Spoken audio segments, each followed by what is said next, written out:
ನಮೋ ತಸ್ಸ ಭಗವತೋ ಅರಹತೋ ಸಮ್ಮಾ ಸಂಬುದ್ಧಸ್ಸ. ಮಹಾಕಾರಣಿಕ ಸುಖಿತಿ ಗೌತಮ ಉತ್ತರ ಬೋಧಿಸತ್ವ Baba Saheb doctor B R Ambedkar ಅವರ ಚರಣಾರ್ವಿಂದಗಳಲ್ಲಿ ನನ್ನ ಮೈತ್ರಿಪೂರ್ಣ ಭೀಮವನ್ನು ಸಲ್ಲಿಸುತ್ತಾ ವೇದಿಕೆಯ ಸಮ್ಮುಖದಲ್ಲಿ ಆಸೀನರಾಗಿರ್ತಕ್ಕಂಥ ಆಯಾ ಕ್ಷೇತ್ರದಲ್ಲಿ ಅವಿರತವಾಗಿರ್ತಕ್ಕಂಥ ಸಾಧನೆಗೆ ನನ್ನ ಕುಲ ಬಾಂಧವರಿಗೆ ತೆಗೆದುಕೊಂಡು ನನ್ನ ಕ್ರಾಂತಿಕಾರಿ ಸೇವೆ. ಒಂದು ವೇಳೆ ನಾನು ಭಾಷಣ ಮಾಡಲು ಬಂದಿಲ್ಲ. ನಾಗಮೋಹನ್ ದಾಸ್ ಅವರ ವರದಿಗೆ ಸಂಬಂಧಪಟ್ಟ ಹಾಗೆ ಅವರು ಮಾಡಿರ್ತಕ್ಕಂಥ ಲೋಪದೋಷಗಳನ್ನು ಯಥಾವತ್ತಾಗಿ ಒಂದು 5 ಮುಖ್ಯ ಅಂಶಗಳನ್ನು ನಿಮ್ಮೆಲ್ಲರ ಗಮನಕ್ಕೆ ತರಕ್ಕೆ ಬಂದಿದೆ. ಅದಕ್ಕೂ ಮುಂಚೆ ಪೂಜ್ಯ ಸ್ವಾಮೀಜಿಯವರಿಗೆ ಧನ್ಯವಾದಗಳನ್ನು ಸಲ್ಲಿಸಿ ಇವತ್ತಿನ ಈ ಸಭೆಯ ಕೂಗು ಏನಾಗಬೇಕಂದ್ರೆ ಅದನ್ನು ನಾಗಮೋಹನ್ ದಾಸ್ ಅವರ ವರದಿಯಲ್ಲಿ ಹೇಳಿದ್ದಾರೆ. ನನ್ನ ವರದಿಯನ್ನು ಪುರಸ್ಕರಿಸರಿ, ಪರಿಷ್ಕರಿಸರಿ, ತಿರಸ್ಕರಿಸರಿ ಅಂತ ಹೇಳಿದ್ದಾರೆ. ಸರ್ಕಾರ ಪುರಸ್ಕರಿಸಿದೆ, ನಾವು ಪರಿಷ್ಕರಿಸ್ತಾ ಇದ್ದೇವೆ. ಅದನ್ನು ತಿರಸ್ಕಾರ ಮಾಡತಕ್ಕಂಥ ಒತ್ತಾಯ ನಾವು ಇವತ್ತು ಮಾಡಬೇಕು. ಬಹುಶಃ ಸ್ವಾಮೀಜಿಯವರ ಕೈಯಲ್ಲಿ ಇದರಲ್ಲೊಂದು ಸಂಶೋಧನಾ ಪುಸ್ತಕ ಕೊಡ್ತೀನಿ. ಸ್ವಾಮೀಜಿ ದಯವಿಟ್ಟು ನಾಗಮೋಹನ್ ದಾಸ್ ಅವರು ತಾವು ಕೊಡಬೇಕು. ಕಾರಣ ಏನಂದ್ರೆ ಇದರಲ್ಲಿ ಎಡ್ಗರ್ ಥರ್ಸ್ಟನ್, ಕ್ರಿಸ್ಟೋಫರ್ ಜೆಫ್ನಿ, Eleanor Zelliot, Alexander Robertson, Gustav Solomon Bhat, Mysuru gazette volume number 3 ಈ ರೀತಿ 7-8 ಎವಿಡೆನ್ಸ್ಗಳು ಕೊಟ್ಟಿದ್ದೇವೆ.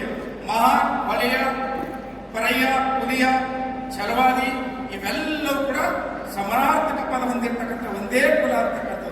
ಇಂಥ ಕುಲದಲ್ಲಿ ಹುಟ್ಟಿರ್ತಕ್ಕಂಥ, ಇಂಥ ಬ್ರ್ಯಾಂಡೆಡ್ ಕುಲದಲ್ಲಿ ಹುಟ್ಟಿರ್ತಕ್ಕಂಥ ಈ ಸಮುದಾಯವನ್ನು ಬೇಕು ಅಂತಲೇ ನಮ್ಮನ್ನು ಶೋಷಣೆಗೊಳಪಡಿಸುವ ಸಲುವಾಗಿ ಸಿದ್ಧಪಡಿಸಿರ್ತಕ್ಕಂಥ ವರದಿನೇ ನಾಗಮೋಹನ್ ದಾಸ್ ಅವರ ವರದಿ. ಈ ವೇದಿಕೆ ಮೂಲಕ ನನ್ನ ಸಮಾಜದ ಗಣ್ಯರಿಗೆ ಚಪ್ಪಲಿಯಿಂದ ಕೋರ್ಟ್ಗಳಿಗೆ ಚಪ್ಪಲಿಯಿಂದ ಹೊಡೆದಿರ್ತಕ್ಕಂಥವ್ರಿಗೆ, ನನ್ನ ಸಮಾಜವನ್ನು ತುಚ್ಛವಾಗಿ ಮಾತಾಡಿರ್ತಕ್ಕಂಥವ್ರಿಗೆ ಉತ್ತರ ಕೊಡಬೇಕಾಗಿತ್ತು.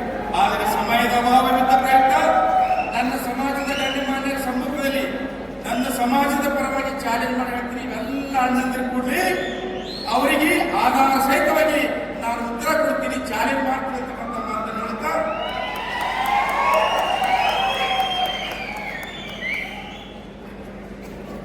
ಮುಲಾಜಿಗಾಗಿ ಅಡಿಲಾರದೆ ಸತ್ತಿರೋದು. ಯಾವುದೂ ಮುಲಾಜ್ ಕಾಯ್ದ ಅವಶ್ಯಕತೆ ಇಲ್ಲ ನಮಗೆ. ಯಾವಾಗ ನಮ್ಮ ತಲೆ ಮೇಲೆ ಅವರು ಕಾಲಿಡ್ತಾರೆ ಅಂದ್ರೆ ನಾವೇ ಮುಲಾಜ್ ಕಾಯ್ಬೇಕು. ಈಗಿರ್ತಕ್ಕಂಥ ಒಂದು ವಿಷಯದ ಬಗ್ಗೆ 5 ಅಂಶಗಳು ಗಣ್ಯಮಾನ್ಯರ ಗಮನಕ್ಕೆ ತರ್ತಾ ಇದ್ದೇನೆ. ನಂಬರ್ 1, ನಾಗಮೋಹನ್ ದಾಸ್ ಅವರ ವರದಿ ಕಾನೂನು ಬಾಹಿರವಾಗಿರ್ತಕ್ಕಂಥ ವರದಿ. ಅದಕ್ಕೆ ದಾಖಲೆ ನಂಬರ್ 1, 1950ರ ಮೀಸಲಾತಿ ಕಾಯ್ದೆ, 1956ರ ಮೀಸಲಾತಿ ಕಾಯ್ದೆ, 1976ರ schedule caste inclusive and exclusive ಮತ್ತು 1990ರ ಕಾಯ್ದೆಯಲ್ಲಿ ನಮಗೆ ಮೀಸಲಾತಿ ಕಲ್ಪಿಸಿಕೊಟ್ಟಿರ್ತಕ್ಕಂಥದ್ದು ಸಾಮಾಜಿಕ ತಾರತಮ್ಯದಿಂದ, ಸಾಮಾಜಿಕ ಶೋಷಣೆಯಿಂದ. ಅಂದರೆ ಹಿಂದೂ ಧರ್ಮದಲ್ಲಿದ್ದು ಸಾಮಾಜಿಕ ಶೋಷಣೆಗೆ ಒಳಪಟ್ಟಿರ್ತಕ್ಕಂಥ ಸಮುದಾಯ ಇದ್ದ ಪ್ರಯುಕ್ತ ಇವರಿಗೆ ಮೀಸಲಾತಿ ಕೊಟ್ಟಿದೆ ಅಂತ ಮೀಸಲಾತಿ ಕಾಯ್ದೆಯಲ್ಲಿದೆ.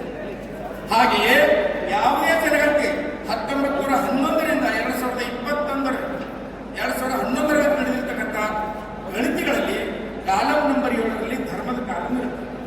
ಆದರೆ ನಾಗಮೋಹನ್ ದಾಸ್ ಅವರು ಉದ್ದೇಶಪೂರ್ವಕವಾಗಿ ಜನಗಣತಿ ನಿಯಮದ ವಿರುದ್ಧ ಮತ್ತು ಮೀಸಲಾತಿ ಕಾಯ್ದೆಗಳ ವಿರುದ್ಧವಾಗಿ ಆ ಗಣತಿ ಫಾರಂದಲ್ಲಿರ್ತಕ್ಕಂಥ ಜಾತಿ ಧರ್ಮದ ಕಾಲವನ್ನು ತೆಗೆದುಹಾಕಿಬಿಟ್ಟು ಗಣತಿ ಮಾಡಿದ್ದಾರೆ. ಕಾರಣ ಇಷ್ಟೇ, ತುಂಬಾ ಲಾಜಿಕ್ ಆಗಿ ಅರ್ಥ ಮಾಡ್ಕೋಬೇಕು ಸ್ನೇಹಿತರೆ. ಯಾಕೆಂದ್ರೆ 1990ರಲ್ಲಿ ಪಾರ್ಲಿಮೆಂಟ್ ಅಮೆಂಡ್ಮೆಂಟ್ ಮಾಡಿಬಿಟ್ಟು ಹಿಂದೂ ಧರ್ಮ ಅಂದರೆ